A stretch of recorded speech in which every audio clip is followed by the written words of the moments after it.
Bonsoir madame, bonsoir monsieur, soyez les bienvenus dans ce nouveau numéro de Plaisir de lire, comme chaque mercredi après-midi sur Zouk TV. Et comme chaque mercredi après-midi, j'ai le plaisir de recevoir une passionnée de lecture, d'écriture. C'est pour cela nous disons bonsoir madame. Bonsoir Ludovic, merci de m'accueillir. C'est avec plaisir. Tu ne nous as pas dit comment t'appelles-tu? Peggy Ebring. D'accord, ben sois la bienvenue Peggy sur le plateau de Zouk TV. Merci. Donc comme d'habitude, donc nous allons étudier un petit peu notre fonctionnement, nos réactions, nos habitudes, les questionner et puis pourquoi pas voir notre histoire, nos représentations des choses. Donc nous allons retourner tout de suite vers Peggy et nous allons lui demander de quoi elle va nous parler cet après-midi. Donc je vais parler de mes livres, de deux de mes livres, en tout cas des romans, qui s'appellent La Quête. Donc le premier, c'est celui-là. Donc c'est le tome 1, surtout, et après si on a un petit peu de temps, on parlera du tome 2. Mais donc c'est un roman que je dirais de développement personnel, mais c'est un roman disant c'est une quête intérieure. Donc on va surtout parler de l'aventure et de l'aventure de cette femme et de pourquoi c'est important justement d'avoir sa propre aventure, parce que c'est le but aussi de ce livre. Donc la quête, ouvre les ailes de ton cœur et envole-toi. Tout à fait. Voilà, c'est un joli titre. Alors, il y a une chose que tu as dite qui m'a interpellé. Tu as mis deux termes, je ne pensais pas possible dans la même phrase. Tu as dit roman et tu as dit développement personnel. Oui. Généralement, développement personnel, on parle justement d'ouvrages de non-fiction, on a tendance à opposer les deux genres, et toi tu parles de romans de développement personnel. Comment est-ce possible? En fait, c'est une catégorie qui existe et qui était très populaire. En tout cas, en France, c'est vraiment une catégorie à part parce qu'il y a eu effectivement des autrices qui ont popularisé le genre. C'est vrai que le mien, ce n'est pas le roman de développement personnel classique, typique, puisqu'un roman de développement personnel, donc il y a bien sûr l'histoire, mais tout au long de l'histoire, on va véhiculer des idées de développement personnel, voire même donner à la personne qui lit des outils intégrés dans l'histoire. Ça peut être un personnage qui va, par exemple, parler d'une technique qu'il utilise ou d'un personnage qui décrit, qui vit une expérience en effectuant un exercice de développement personnel, une technique ou un outil. Et donc ça, c'est les romans typiques de développement personnel, ce qui fait qu'en fait, le lecteur va suivre l'histoire et il va en même temps apprendre, découvrir des techniques qu'il pourra lui-même utiliser dans sa vie personnelle. Donc c'est un roman qui était très populaire, c'est celui par exemple de Raphaël Giordano. Ta deuxième vie commence quand tu comprends que tu n'en as plus qu'une. Voilà, par exemple. Celui-là, c'est typique de développement personnel. Mais le mien, c'est un roman de développement personnel, mais il a un petit twist dans le sens où je n'ai pas intégré je n'ai pas intégré autant de techniques. C'est vraiment plus un questionnement intérieur que vit le personnage et qui va amener le lecteur à se poser des questions. Plus que de donner des outils, ce que font beaucoup de romans de développement personnel, il y a moins d'outils, mais il y a plus d'éveil, de questionnement, de conscientisation, de recherche et aussi de donner l'envie aux personnes qui ne sont pas nécessairement dans le développement personnel de fouiller à l'intérieur d'elle-même, de faire une introspection. Donc c'est pour ça que je dis que c'est un roman de développement personnel pas typique, mais voilà, qui en a un petit peu la couleur. Donc l'objectif est d'avoir en fait un lecteur qui ne reste pas spectateur, attentiste, il attend, mais il travaille tout en se divertissant. Exactement. Le but, c'est de l'amener pendant le livre, déjà à suivre l'histoire, c'est sûr, à être captivé par l'histoire, mais aussi à avoir une réflexion par rapport à sa propre histoire. Parce que quand le lecteur ou la lectrice, ce sont souvent des femmes d'ailleurs, va lire ce livre, va rentrer dans l'histoire, ça va forcément, les choses qui vont appeler, les choses qui vont lui parler dans l'histoire vont faire écho quelque part à sa propre histoire à elle. Et donc la lectrice, ça va faire remonter des choses. Il y a des lectrices qui me disent aussi, ah ben tiens, ça m'a permis de prendre conscience de quelque chose, ça m'a permis de, voilà, ça a réveillé des émotions que je ne pensais pas avoir. Et ce qui fait qu'en fait, après, elles peuvent derrière décider de faire un travail plus profond, de chercher des outils. C'est pour ça d'ailleurs qu'avec ce livre à la fin, je donne accès gratuitement. C'est marqué ici. Je donne accès gratuitement à un programme de coaching en ligne que j'ai conçu. Donc, parce que souvent, au début, il n'y était pas. Mais souvent, les lectrices, à la fin du livre, j'ai eu plusieurs messages qui me disaient « Ah, mais comment est-ce qu'on fait? J'aurais bien voulu moi aussi faire un peu ce travail, etc. » Et ce qui fait que je l'ai ajouté après. Et ce qui fait que quand les femmes arrivent à la fin du roman et qu'elles ont envie d'aller plus loin dans leur propre histoire, elles ont un outil déjà là, accessible facilement. Mais c'est vrai que le but, c'est de passer un bon moment de lecture parce qu'il y a de l'humour, hein, c'est un roman, hein. Il y a de l'humour, il y a des péripéties, c'est captivant et en même temps après, on se pose des questions sur soi et on a envie d'aller voir ce qui dort en soi puisqu'en fait, c'est l'histoire, sans rentrer dans trop de détails, le personnage principal va vivre un véritable éveil, une prise de conscience sur plein de choses qu'elle avait réprimées, qui étaient à l'intérieur d'elle-même. Et donc, de prime abord, on a l'impression que sa vie, elle n'est pas parfaite, mais elle a une très belle vie, une très belle carrière. C'est une femme assumée, forte, déterminée, qui sait se faire respecter, parfois même un peu autoritaire d'ailleurs, parfois même trop autoritaire, beaucoup dans le contrôle, voire même à l'excès. C'est d'ailleurs pour ça qu'elle a des tocs, hein. Elle a un toc qu'elle essaye de cacher et tout. Mais voilà, en tout cas, elle a une très belle carrière, bon salaire, les sacs de marque, les tailleurs, voilà, toujours tiré à 4 épingles. De l'extérieur, on dirait la petite Parisienne qui a une super vie, quoi. Et en fait, non, sa vie, elle se ment à elle-même, sa vie est vide de sens, vide d'amour. Elle est en conflit même avec sa fille, elle est en conflit avec les hommes, les masculins, elle est en conflit avec énormément de personnes, mais d'apparence, sa vie est parfaite. C'est la vie que beaucoup de personnes, entre guillemets, voudraient, d'apparence. Mais quand on gratte la surface, on voit en dessous qu'il y a beaucoup de souffrance et que tout a été bien réprimé. Et la vie va lui ouvrir les yeux. Et c'est ça aussi le livre, c'est que la vie va lui donner 2 bonnes claques pour qu'elle, on va pas dire lesquelles, pour qu'elle commence à se poser des questions et à ouvrir les yeux et à être enfin honnête avec elle-même. Et c'est ça. Et qu'elle regarde à l'intérieur ce qui se passe. D'accord. Ton personnage principal, il a quel âge environ? Ah, une quarantaine d'années, petite quarantaine. 40, 41. Donc, on va dire de 0 à 40, entre guillemets, tout allait bien. En tout cas, tout semblait aller bien dans ce que tu présentes. D'apparence, elle va bien, travaille.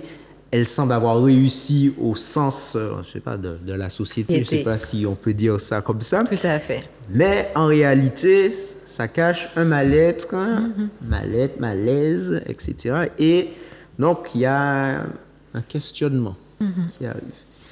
Alors, est-ce que ce questionnement arrive par rapport à un événement ou par rapport à une personne ou des personnes?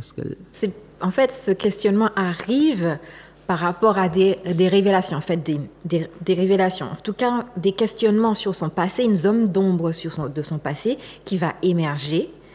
On ne va pas donner, parce que ça, c'est deux éléments importants, et elle va être obligée de partir en quête de réponse sur ce qui s'est passé exactement dans son enfance. Et donc, elle va partir à la Barbade. Donc, elle voyage à la Barbade en se disant, je vais aller chercher des réponses sur ce qui s'est passé dans mon enfance. Et ça va l'amener bien plus loin sur une quête intérieure. Elle va rencontrer son initiatrice. Hein, c'est une femme un peu champêtre, qui est très naturelle, qu'on pourrait penser même un peu, pas folle, mais très, voilà, un peu, on va dire un peu peace and love, comme ça, un peu dans la nature, mais qui est en fait d'une profonde sagesse avec une relation très forte au spirituel, à la nature, etc. Et qui va l'aider justement à sortir de son aveuglement. Donc ce voyage qui devait être une quête de réponse, on va dire un petit peu classique, va se transformer en quelque chose de beaucoup plus intérieur, beaucoup plus profond et beaucoup plus remuant intérieurement. Alors, ça fait penser un peu à une intrigue de film, dans le sens où petit schéma, on a le personnage, il semble, entre guillemets, mener une vie ordinaire, normale, ordinaire, loin des super-héros. Et on pense souvent ça, par exemple, pour les super-héros par la suite. Et puis, hop, il y a quelque chose qui se passe, qui bascule, et donc finalement, ce qu'elle a toujours fait, finalement, elle va arrêter de faire, ou elle va faire autre chose, ça va la diriger vers d'autres personnes, des personnes qu'elle ne connaissait pas. Et puis, voilà, c'est... Et est-ce qu'elle reste à Barbade ou elle continue à voyager non. dans la Caraïbe? Donc, dans le livre, l'aventure se passe à la Barbade. Après, elle rentre sur Paris une fois que, on va dire, son cheminement à la Barbade est terminé.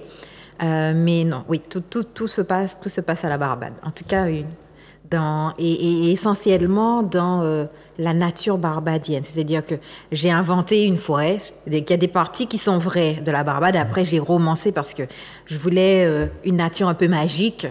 Donc, il y a un côté magie, un côté mystère dans le livre qui est pas 100% réel, hein, parce qu'il y a des endroits que j'ai repris où j'ai modifié un petit peu comment c'est. Si on va à la Barbade, on va voir l'endroit, on se dira non, c'est pas exactement comme dans le livre, mais il fallait le romancer un petit peu pour que la nature soit plus magique, etc. Il y a une relation avec les papillons, puisqu'en fait la nature la guide pour aller trouver des réponses. Donc le papillon, c'est un animal que j'aime beaucoup. D'ailleurs, c'est le logo c'est mon logo, c'est un papillon. Il y en a toujours dans mes livres, hein. Vous verrez quelque part, si vous cherchez sur les couvertures, il y a toujours un petit papillon quelque part sur les couvertures. Et c'est ça, donc la nature est magique et la nature l'aide à accoucher d'elle-même en fait et à voir la vérité. Alors, le papillon, est-ce qu'il faut faire le lien avec les fameuses ailes qu'il faut ouvrir? Donc prendre exemple sur le papillon. Oui, s'inspirer du papillon. Exactement, c'est le cocon, c'est la symbolique du papillon que j'aime beaucoup. C'est la chenille qui rentre dans le cocon pour après devenir ouvrir ses ailes, hein. Ouvrir ses ailes, le titre du livre, s'envoler, grandir, et c'est ça en fait. Donc quand elle va arriver à la Barbade, elle va se retrouver dans le cottage de Fairy. Fairy, c'est le nom justement de son initiatrice, cette femme un peu champêtre, etc., magicienne, entre guillemets, connectée. Et dans le cottage de Fairy, ça va être son cocon qui va lui permettre. Son cocon entouré de nature, puisque Fairy est dans un petit cottage bien en retrait, entouré de nature, etc. Et tout cet environnement, ce cocon va permettre son initiation. Par exemple, elle va aller au puits de vérité. On va laisser les gens découvrir ce que c'est. Elle va au puits de vérité pour essayer de comprendre ce qui se passe à l'intérieur d'elle. Donc, la nature est partie prenante aussi de la guérison. Et ce que j'aime aussi, c'est parce que c'est vrai qu'on perd aussi ça beaucoup. En général, quand on fait du développement personnel, moi j'aime bien, j'en fais beaucoup. On fait des méditations, on fait des choses dans notre maison, hein, des exercices. Mais c'est bien aussi parfois tout simplement d'aller faire une marche dans la nature, de se connecter aux éléments pour que ça nous nourrisse aussi et que ça nourrisse notre évolution. Un bain de rivière, ça peut être très libérateur aussi.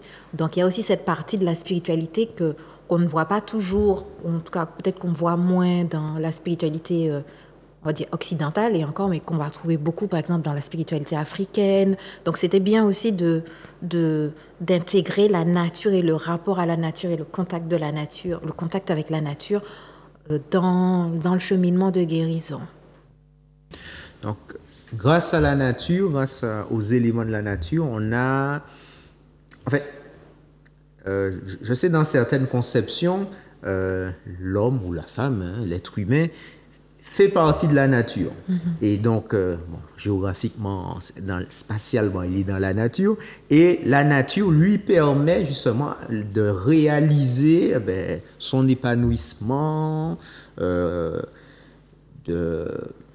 combler ce qui lui manque par d'autres choses, puisque dans la nature, il aurait les éléments nécessaires, bon après, utilisés de différentes façons, mais les éléments nécessaires pour son épanouissement et son bien-être. Mm-hmm.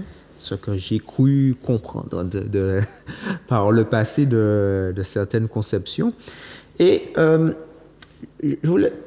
ton personnage, il a un nom? Oui, Nancy. Nancy. Ah, Nancy. Ah, ben tiens, ça s'adapte aussi bien aux francophones, aux anglophones. Donc, Exactement. ça va. Donc, non, j'allais te demander, est-ce que l'intégration justement dans un pays anglophone, puisque le personnage était à Paris, tu as dit? Exactement, c'est une Parisienne. C'est une Parisienne. Donc, j'allais te demander comment s'est fait l'adaptation, la langue, la culture du pays. Puisque, bon, il y a des personnes qui arrivent, qui ont un coup de cœur quand ils rentrent dans un endroit, comme s'ils y ont toujours été. Et puis, il y a d'autres, bon, il faut du temps. Et puis, après, ça vient. Et puis, bon, il y a d'autres, ça ne passe pas et ils partent frustrés.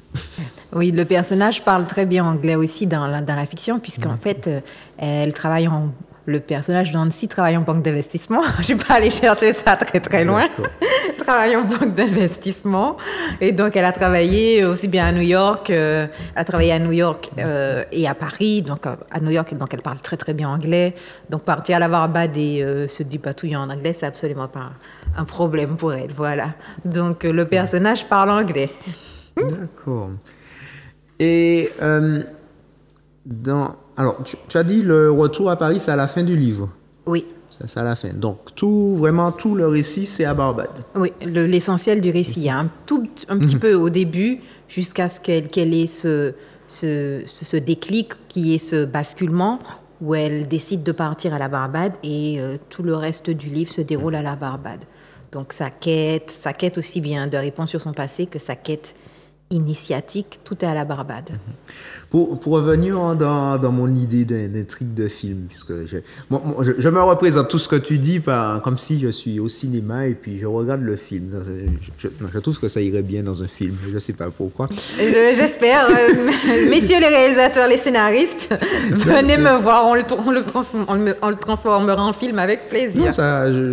Est-ce qu'il y a des méchants dans ton histoire? Ou bien des méchants, les méchants, ça peut être plusieurs formes. On peut avoir des méchants, des personnes méchantes, comme on voit dans les films, ou des obstacles qui peuvent ne pas être des personnes aussi, ou sous différentes formes. C'est vrai que dans la construction du livre, normalement, enfin, quand on prend des cours d'écriture, on vous dit en général, il y a le personnage principal et il y a l'opposant. Donc, il faut qu'il y ait un opposant pour qu'il y ait du conflit, etc. Ça fait partie des bases de l'écriture. Et en fait, moi, j'ai écrit de façon intuitive. Et au fur et à mesure que j'écrivais, je me rendais compte que, enfin, non, déjà, dès le départ, il y avait un léger opposant. J'ai commencé l'écriture en me disant que l'opposant, ce serait quelque part sa mère, probablement. Et en fait, pas du tout. En écrivant, c'est venu. L'opposant, c'est elle-même. C'est à elle de dépasser sa propre résistance à guérir, sa propre résistance à rester dans le déni. Et donc l'opposant, c'est tout simplement son ego, sa peur du changement, sa peur de voir la vérité et sa peur d'admettre tout simplement ses erreurs, ses limitations, etc. Donc c'est ça l'opposant. Donc il n'y a pas de personnage véritablement opposant classique comme on trouve dans la plupart des romans. Et je me suis vraiment posé la question pendant l'écriture, mais je me suis dit, mais est-ce que c'est pas une erreur? Est-ce que ça va passer? Est-ce que ça va être... Puisque normalement, dans les trucs classiques, il faut qu'il y ait un opposant. En général, les gens ne recommandent pas, en tout cas dans ce que j'avais lu, ils ne recommandent pas de ne pas mettre d'opposant dans l'histoire, parce que sinon... ça tuerait l'intrigue. Et en fait, je me suis laissée guider par mon intuition. Et c'est le livre qui est sorti. Et les gens l'aiment beaucoup. Ils trouvent ça captivant. Ils sont captés par l'histoire. J'ai beaucoup de retours positifs. Donc, j'ai bien fait de suivre mon intuition et pas toujours les recommandations en matière d'écriture de livres, quoi. Chaque livre a son style. On peut suivre un schéma et puis ne pas suivre exactement ce qui se fait. C'est ça qui fait l'originalité. Et ce voyage à Barbade, il dure combien de temps environ? Il dure un peu plus de 3 semaines. Environ 3 semaines. D'accord, 3 semaines. En 3 semaines, elle réussit à avoir les réponses qu'elle voulait. Oui, en 3 semaines, elle a les réponses qu'elle cherchait, et même plus. C'est un stage plus qu'intensif. Oui, c'est un stage intensif, oui. Oh, ok, ça donne quand même... Est-ce que tu as un passage ou un chapitre clé qui est marquant? Qui est marquant, ou bien que tu aimes bien? Que j'aime bien, oh là là. C'est toujours difficile Oui, pour je moi, suppose. pour un roman, comment on va choisir. Parce qu'en fait, il faut quelque chose que les gens vont comprendre sans en révéler trop. Ou, quel passage pourrait être intéressant? Il faut que je retrouve. Oui, je sais que parfois pour les auteurs, il y a certains auteurs, quand je pose la question, c'est difficile puisqu'ils aiment tout. Oui, et puis c'est surtout Donc, que c'est- parfois sorti de son contexte, Oui, moi aussi. parce que quand c'est un livre de non-fiction, là c'est facile, on lit un oui. passage théorique, mais en même temps on veut dire des choses intéressantes, mais les choses intéressantes on veut pas, en même temps on peut pas les dire puisqu'on veut que les personnes les découvrent en lisant. Donc, alors, il y avait un passage avec Ferry, alors, une discussion qu'elle avait avec Ferry, faut que je retrouve. Une discussion qu'elle a avec Ferry. Donc Ferry, c'est celle qui lance Oui, son c'est- initiation. Exactement. Faut que je retrouve quand même. Bon, après, si tu as pas le passage exact, tu peux nous donner l'idée. C'est pas, Oui, ben disons que... c'est pas un souci. Donc le passage auquel je pensais, c'est une discussion qu'elle a avec Ferry, où en fait elle réalise que elle a été dans la projection. Quand elle a été dans la projection où, en fait, dans la projection ou en tout cas dans la recréation du vide d'amour qu'elle avait senti quand elle était enfant. Puisqu'en fait, petit à petit, Ferry l'amène à constater qu'en fait, qu'il faut que sa vie est assez vide d'amour, vide de sens. Et pour l'amener, elle se rend compte qu'elle n'a fait que reproduire un vide qu'elle a ressenti beaucoup dans son enfance, un vide d'amour, un vide... Parce qu'on ne peut pas révéler l'histoire exactement sur ce qui s'est passé dans son enfance, puisque c'est ce qu'elle va chercher, mais en tout cas, elle n'a fait que reproduire ce schéma. C'est comme si elle était restée, la petite fille en elle était restée bloquée à ce moment de sa vie où elle s'est sentie très seule, très isolée, perdue et abandonnée. Et elle a reproduit ça à l'âge adulte en faisant le vide autour d'elle. Et elle lui dit, tu penses que tu connais... Et Ferry lui dit, mais tu penses que tu connais les gens parce que tu les juges, parce que c'est quelqu'un qui a plein de principes, qui est déterminé et tout, et qui est assez perfectionniste et qui a tendance à projeter son besoin de droiture, parce que c'est quelqu'un qui est en plus assez maniaque, elle est très organisée, très maniaque et tout. Et elle lui fait voir qu'en fait, que tout ce qu'elle projette sur les gens, comment elle perçoit les gens à l'extérieur, c'est le reflet du manque d'amour qu'elle a perçu, qu'elle a expérimenté quand elle était enfant et qu'elle a tout simplement reproduit à l'âge adulte en repoussant toutes les personnes autour d'elle, consciemment ou inconsciemment. Elle est en conflit avec tout le monde, même avec sa propre fille. Elle est en conflit avec sa propre fille qui a 12-13 ans. Et en fait, et elle lui fait voir petit à petit que en fait, les gens ne sont pas tels qu'elle les voit. Tout ce qu'elle voit, c'est à travers son filtre, elle, du manque d'amour, d'abandon, que les gens ne seront pas là pour elle. Alors, qu'est-ce qu'elle fait? Elle fait le ménage avant qu'on l'abandonne, tout simplement. Elle l'amène petit à petit à voir son schéma. Que son schéma, c'est de repousser les gens et de faire du nettoyage pour ne pas être abandonnée et ne pas revivre l'abandon qu'elle a vécu petite. Ça, c'est un des schémas qu'elle découvre. Donc, on va pas trop en dire, mais c'est ça. C'est toute cette introspection. On va dénouer des fils de son passé et lier ça avec son présent pour lui permettre de se libérer et enfin de créer une autre vie et des relations notamment moins conflictuelles déjà, de meilleures relations avec notamment sa fille et bien sûr les hommes. D'ailleurs, elle lui écrit une très belle lettre à la fin, qu'on ne lira pas, à son ex-mari. Elle lui écrit une très belle lettre à son ex-mari pour s'excuser de son comportement, même si son ex-mari n'était pas parfait, mais elle non plus. Mais en tout cas, prendre la responsabilité de sa création, en tout cas de son divorce, parce que c'est une femme divorcée, prendre la responsabilité de son divorce. Parce que je pense que souvent, on le fait tous, hein, moi y compris, cette démarche de prise de responsabilité de sa vie n'est pas une démarche qui est facile à faire, parce que quand on a une relation qui se finit, c'est facile de pointer le doigt vers l'autre en disant ah oui, lui, il était comme ça, mon ex était comme ça, mon ex était comme ça, mon ex. Les filles le font, les garçons, les hommes et les femmes le font, hein, mon ex, ou les hommes sont comme ça et les femmes sont comme ça. Mais j'aime beaucoup cette image de il ne faut pas oublier que quand on pointe un doigt vers quelqu'un, il y en a 3 qui pointent vers soi. Et c'est ça. Et c'est ce que Ferry va l'aider aussi à faire, c'est à aller regarder c'est quoi à l'intérieur d'elle qui a contribué à créer ce qu'elle vit maintenant. Et donc, elle va se rendre compte qu'en fait, des relations conflictuelles sont le résultat de perceptions erronées qu'elle a, de schémas qu'elle a développés, de protection qu'elle a développés depuis l'enfance. Elle va comprendre pourquoi c'est une guerrière, parce qu'elle va comprendre, elle va faire le lien avec son enfance, hein, qu'elle a survécu à ce moment critique de son enfance parce qu'elle avait déjà elle a dû se forger ce mental de guerrier et elle a gardé ce mental. Elle attaque, c'est une fonceuse, elle attaque et c'est ça qui lui a permis de rester en vie petite. Mais arrivée à l'âge adulte, elle est en conflit avec tout le monde, elle est en guerre avec tout le monde, quoi. Donc ça lui a servi à un moment donné de sa vie. Il y a un moment, il faut laisser. On n'a plus besoin d'être en guerre pour être heureux, quoi. Donc c'est ça. Tu as dit dans la présentation de ton ouvrage qu'il y a des leçons, des leçons que ton personnage trouve et in extenso le lecteur ou la lectrice.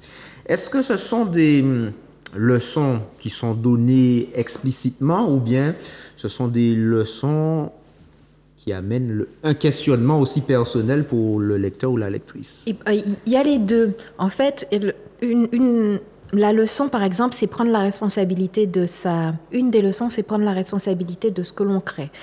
La leçon, c'est ce que j'ai créé, ce que j'ai expérimenté dans ma vie à l'âge adulte. Quelque part, vibratoirement, je l'ai attiré ou je l'ai co-créé. Hein. Si c'est une relation de couple, je l'ai co-créé. Donc, j'ai ma part de responsabilité dans l'affaire. Donc, aller voir ce qu'il y a à l'intérieur de moi, c'est ça. Qu'est-ce qu'il y a à l'intérieur de moi qui a besoin d'être guéri et qui a contribué à créer une situation à l'extérieur qui ne me convient pas, qui ne me plaît pas. La leçon, c'est une quête de vérité, en fait. Hein. C'est ça le thème du livre. Le thème, c'est la vérité est libératrice. Donc, une autre leçon, c'est aller regarder la vérité pour pouvoir s'en libérer, plutôt que d'être dans le déni et puis de vivre de s'acheter, de masquer son mal-être par des achats compulsifs ou mettre la tête dans le guidon, carrière, pour éviter d'avoir regardé ce qui se passe trop à l'extérieur. Enfin, on a tous nos façons d'échapper à quelque chose qui vit en nous. Il y en a, c'est le sport, donc ça peut être des choses saines comme du sport ou des choses moins saines comme de l'alcool, de la drogue ou juste des heures de télé à comater devant des choses qui ne nous apportent rien. Donc on a tous nos façons de fuir des choses qui vivent en nous. Donc on peut fuir avec des choses saines et on peut fuir avec des choses moins saines, voire malsaines. Donc c'est ça, la quête de vérité, parce que la vérité, elle est libératrice. Elle est parfois douloureuse sur le moment, mais à la fin, elle devient libératrice quand on fait le travail et que, voilà, c'est une étape nécessaire. C'est ça la leçon du livre, en gros. D'accord. Ça donne envie de savoir la suite. Le tome 2. Oui, après, qu'est-ce qui se passe? Bon, tu as dit elle retourne à Paris. Donc, oui. Est-ce qu'elle reste à Paris? Est-ce qu'elle va bouger encore ou... donc là, ça se passe dans le tome 2. Donc le tome 2, le tome 2, c'est une histoire d'amour. Donc c'est un peu comme une comédie romantique avec bien sûr toujours un fond de développement personnel, puisque son histoire continue. Donc elle a fait ce travail dans le tome 1. Elle se retrouve à Paris et en fait, je vais raccourcir l'histoire. Elle va rencontrer un des personnages qu'elle a rencontré dans le tome 1, qui est un docteur qu'elle avait vu. Il va y avoir une histoire d'amour qui va se dérouler dans le tome 2. Donc, puisque ce docteur qui est barbadien va venir à Paris, ils vont se voir, une histoire d'amour va naître. Et en fait, elle va partir vivre cette histoire d'amour à la Barbade. Donc, rebelote à la Barbade. Rebelote à la Barbade. Et là, elle va rentrer un peu plus dans sa relation au masculin. Donc, même si elle a fait des progrès, il y a encore des choses à travailler sur sa relation au masculin. Et donc, le tome 2 interroge sur c'est quoi l'amour, c'est quoi d'aimer, et qu'est-ce qui est nécessaire, enfin, qu'est-ce qu'il faut pour pouvoir créer un couple heureux, créer un couple aimant, voilà. Comment est-ce qu'on fait pour créer des relations saines? Et donc, le tome 2 ne donne pas de réponse toute faite, parce que pour moi, essentiellement, il n'y a pas de solution toute faite. Mais en tout cas, il donne des pistes de réflexion et puis toujours pareil, ça part de soi. Donc, il y a un travail intérieur qui se fait pour pouvoir s'ouvrir à l'amour. C'est bien pour ça que ça s'appelle le tome 2, Oser aimer. Je montre. Ah oui, oser aimer. Parce qu'en fait, il faut du courage aussi pour aimer. Non, est-ce qu'on pourrait dire que le tome 1, on pourrait le résumer à se connaître soi-même, s'aimer soi-même, et puis après, le 2, c'est apprendre à aimer l'autre, ou l'autre, les autres, voir les autres l'autre différemment? Alors, disons que il y a effectivement de ça dans le tome 2, apprendre à aimer l'autre, comment être avec l'autre. Mais le tome 2, ça reste toujours dans le cadre de s'aimer soi-même. Et ça interroge c'est quoi l'amour? Ça interroge, et on se demande en fait, c'est quoi l'amour? Qu'est-ce que ça veut dire de s'aimer? Qu'est-ce que ça veut dire d'aimer l'autre? Et est-ce que vraiment je m'aime? Parce que tout le monde s'aime, on ne peut pas dire, je rencontre encore personne qui a 0% d'amour pour lui-même. Donc tout le monde s'aime, on s'aime. Après c'est grandir en amour pour soi. Quand on dit qu'il faut qu'on s'aime, c'est continuer à grandir en amour pour soi. Pour moi, c'est aller aimer peut-être des parties de soi qu'on a rejetées, aller guérir, etc. Donc le voyage continue. Donc c'est un cheminement, c'est une introspection, une guérison qui continue avec le tome 2, mais de façon plus spécifique sur les relations de couple. D'accord. Est-ce que l'histoire se termine à Barbade? Puisqu'on était hors Barbade, on est à Barbade et on quitte Barbade. Est-ce que c'est le même schéma dans l'histoire 2 ou on reste à Barbade? Elle reste à Barbade. D'accord. Oui, donc tout est à la Barbade. Et en fait, c'est une histoire, c'est essentiellement une comédie romantique, mais bien sûr, il y a des petits ajouts pour que ce soit pas juste une histoire romantique. Ça peut être très intéressant, mais il y a aussi une forme d'introspection ou de travail intérieur qui continue, et notamment par rapport à ce que j'aime dans le tome 2, c'est que c'est se laisser guider pour découvrir aussi, continuer à découvrir qui l'on est. Puisqu'après ce premier voyage, lors du tome 1, elle va rentrer à Paris et elle ne peut plus continuer à vivre comme elle était avant. C'est-à-dire qu'elle ne peut plus continuer à aller en banque d'investissement parce qu'elle sait très bien, elle a compris que la banque d'investissement, c'est pas qui elle est, c'est de la gestion de risque, c'est en lien avec son histoire, et ça ne la nourrit plus. Et elle a cette question de dire maintenant, ok, je fais plus de banque d'investissement, mais qu'est-ce que je fais de ma vie? Et donc elle rencontre aussi ce docteur, donc il y a un questionnement sur, ok, il y a cette relation que j'ai envie d'investiguer, de vivre, mais en même temps, moi, en tant que femme, j'ai envie de donner une nouvelle... quelle carrière je peux faire, j'ai envie de donner une nouvelle direction à ma vie. Et ça se déroule dans le tome 2. Donc on va découvrir aussi quelle nouvelle direction elle va donner à sa vie. Et comment elle va se laisser guider par l'intuition, par l'univers, par les signes, pour petit à petit aller, pour qu'une porte et qu'un chemin se dessine. Parce que j'aime beaucoup cette... entre guillemets, cette expression qui dit que parfois, quand on se pose la question sur c'est quoi ma mission de vie, eh bien la réponse que l'on a n'est pas une destination, mais un chemin. Parfois, c'est vrai qu'en général, quand on dit c'est quoi ma mission de vie, on a envie de dire, on a envie d'une réponse toute simple. Toi, ta mission de vie, c'est ça, c'est d'aller créer un orphelinat dans un pays pour faire ça, ou de devenir médecin, ou de devenir avocat pour les... Voilà, enfin, on a envie d'un titre, souvent un titre, un poste ou une idée, quelque chose, une cause. On a envie d'une cause ou d'un titre professionnel, quoi.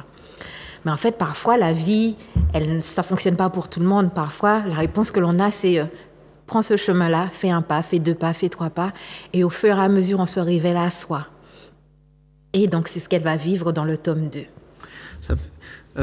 Ça me fait penser à... Je crois que c'est Martin Luther King qui disait ça. Excusez-moi si je me trompe. Mais il disait que quand on prend l'escalier, on n'a pas besoin de voir tout l'escalier. Mais du moment qu'on voit une marche, donc on fait ce pas-là, marche après marche. Et puis par la suite, on verra tout l'escalier. Et cette idée de chemin, donc effectivement...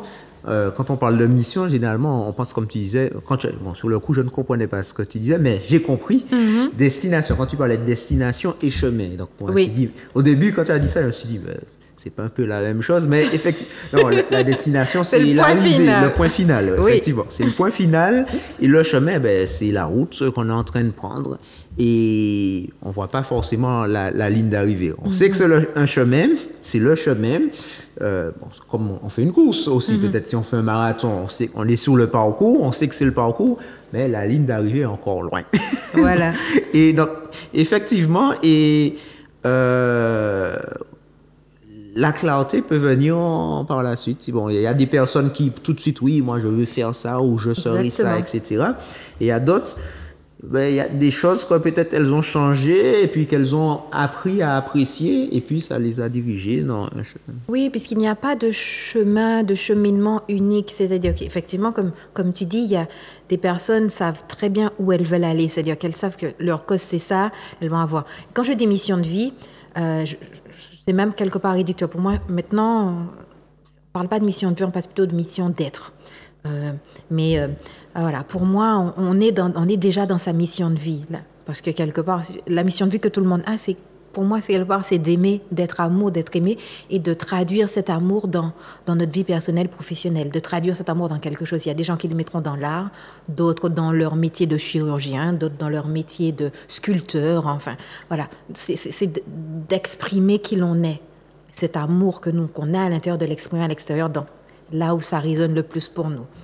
Et c'est pour ça que je parle aussi de mission d'être, c'est qu'on est venu être sur cette terre. Et quand on dit ça, ça lève la pression sur des personnes, surtout des personnes qui sont beaucoup dans le contrôle, comme je l'étais, beaucoup, je le suis encore un peu. On a besoin de savoir où on va, on a besoin d'avoir la destination.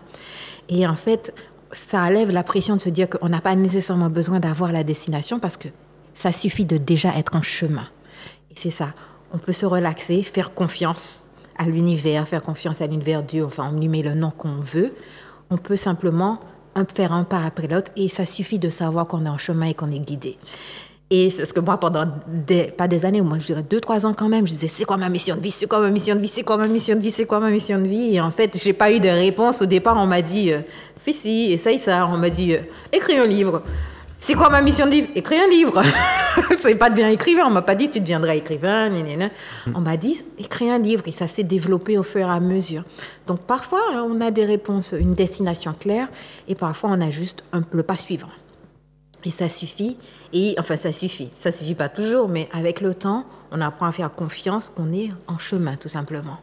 Ce n'est pas facile, parce que, tu parles de toi, mais je sais t'en te dire, il y a beaucoup de personnes qui aiment, entre guillemets, avoir le contrôle dans le sens où savoir où on va, avec qui, avec quoi, pourquoi.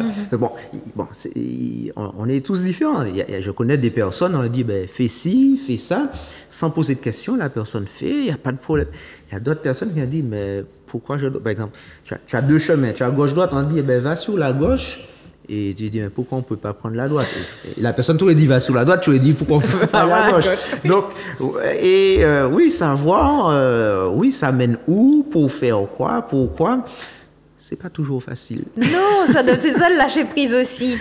Et c'est ça qui n'est pas évident. Donc, je parle aussi de lâcher prise dans le tome 1. Lâcher prise, c'est-à-dire que c'est accepter de faire ce pas ou ces 2 pas ou ces 3 pas sans nécessairement connaître, comme tu dis, la destination finale. Et pour moi, ce qui m'a aidé à faire ce lâcher prise, ou en tout cas, c'est vraiment la relation au spirituel, c'est la relation au divin. Parce que quand on est juste quelqu'un...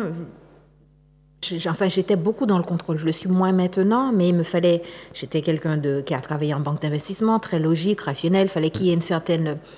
Donc, il fallait qu'il y ait un contrôle. Je travaillais en risk management, c'est de la gestion de risque, donc c'est du contrôle. Le mot est bien dit. Et donc, en fait, pour pouvoir réussir à, entre guillemets, à lâcher prise, en tout cas, d'être dans une forme de lâcher prise, c'est ta relation au divin. Parce que tu peux pas juste dire que tu as l'habitude d'être au volant de ta voiture tout le temps. C'est toi qui me dirige tout. Et puis on te dit lâche prise, lâche le volant. Si tu n'as pas une spiritualité pour dire qu'il y a un divin qui va prendre le volant et qui va t'emmener là ou quelque part qui est bon pour toi, tu peux pas lâcher. Sinon tu dis mais c'est la débandade, on est en roue libre, qu'est-ce qui va se passer quoi? Donc moi, pour moi, le lâcher-prise est venu petit à petit d'une confiance grandissante dans le divin. Et c'est ça, en fait. Et donc, d'être moins dans le doute, parce qu'en fait, c'est ça. Quand je regarde bien avec l'expérience, en tout cas pour ma vie, j'ai eu beaucoup de doutes, j'en ai encore, bien sûr, hein, mais je suis moins dans le doute, tout simplement parce que j'arrive plus à faire confiance que une puissance supérieure est aux commandes et me guide. Et prend soin de moi et prendra soin de moi et on ne va pas m'envoyer dans un mur ou dans quelque chose qui est mauvais pour moi.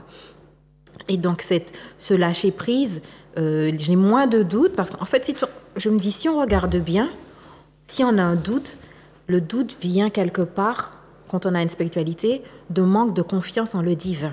Parce que dans un monde qui était, entre guillemets, si on avait 100% confiance en le divin, personne ne l'a, moi j'en suis loin, si on avait 100% confiance en le divin, il n'y aurait pas de doute. Parce que avant même que le doute arrive, la confiance serait là pour se dire, on me dit d'aller là, je vais là, j'ai pas de questions, je ne me pose pas de questions. 100% de confiance en le divin, il n'y a pas de doute, il n'y a pas de peur. Enfin, on fait les choses avec le flow, avec ce qu'on reçoit, et on est dans une espèce de flow divin tout le temps, mais personne n'y est, bien sûr. Donc, notre relation au doute, ou cette tendance à être énormément dans le doute, pour moi en tout cas, elle a diminué au fur et à mesure que ma confiance dans le divin a grandi. Parce que pourquoi est-ce que je me prends la tête? Si le divin me guide, me protège et me dit où aller, j'ai qu'à suivre, c'est tout. Si je ne suis pas, c'est parce que je n'ai pas confiance dans ce qu'on me dit, donc je n'ai pas confiance que je suis en cette puissance divine. Voilà. Donc, pour moi, ça a été ça. Et ce que j'aime aussi dans le tome 2, c'est que la vie, le divin, la vie lui met c'est comme des petites pierres. Allez, tiens, va essayer ça, va essayer ça, va essayer ça. Et puis, ça se déploie petit à petit dans sa vie pour lui permettre de cheminer. Et c'est un petit peu aussi ça mon expérience avec l'écriture notamment. D'accord. Alors, on arrive vers la fin. J'ai une question que j'aime poser à tout auteur. Et tu as déjà commencé le travail. Tu as un tome 1, tu as un tome 2.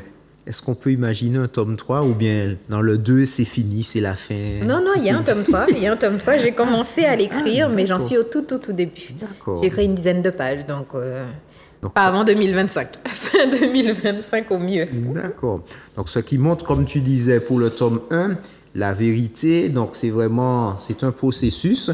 On peut avoir, même si elle avait eu, entre guillemets, une révélation, mais elle n'a pas tout eu puisqu'elle continue de vivre. Donc, elle va rencontrer des personnes, elle va rencontrer des choses, des événements et qui vont amener des questionnements et agir différemment donc, par rapport à ce qu'elle a toujours connu. Donc, changer de schéma.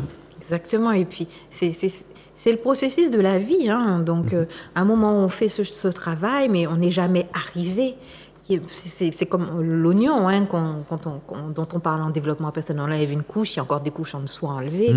Donc, c'est pour ça que l'histoire continue. Donc, dans le tome 3, elle va voyager, elle va sortir de la Barbade.